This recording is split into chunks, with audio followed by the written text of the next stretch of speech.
La natura in Sardegna domina incontrastata ovunque.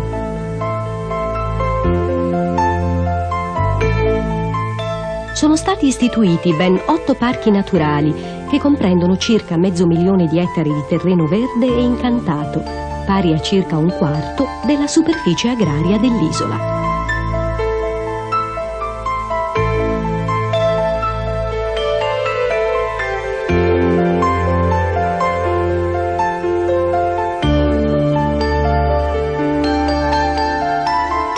Un patrimonio ambientale enorme, in una terra dove la macchia mediterranea diventa foresta con i corbezzoli e lentischi, alti anche 5 e 6 metri, e dove i boschi nascono in mezzo alle rocce di granito grazie alle bacche di leccio o di sughera, portate dai piccioni dentro i nidi ricavati nelle fenditure di pietra.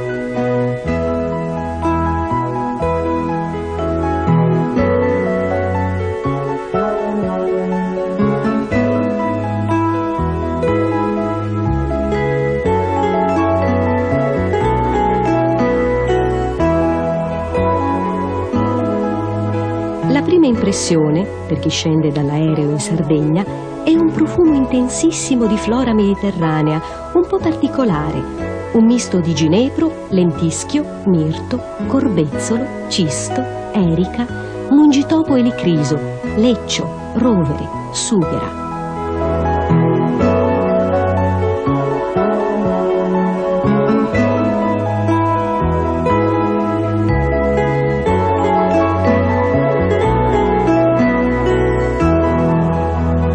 La seconda impressione, soprattutto d'estate, è visiva. Il colore della Sardegna è davvero speciale. Un giallo ocra domina su un'infinita varietà di sfumature che vanno dall'azzurro al verde intenso.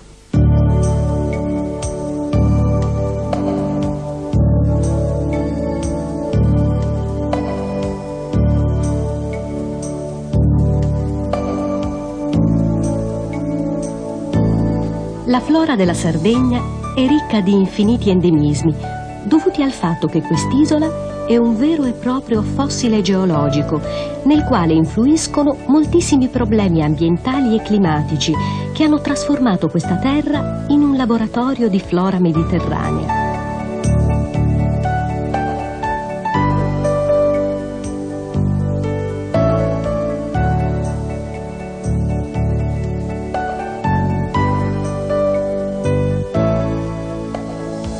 La fauna selvatica della Sardegna è ricchissima.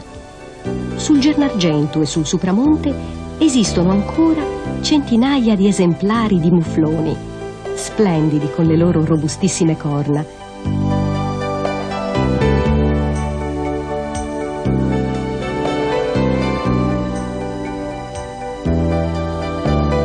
Nel Campidano di Cagliari, massicci di Monte Fratelli e Monte Arcosu, vivono centinaia di cervi, mentre i cinghiali si trovano in abbondanza generalmente ovunque.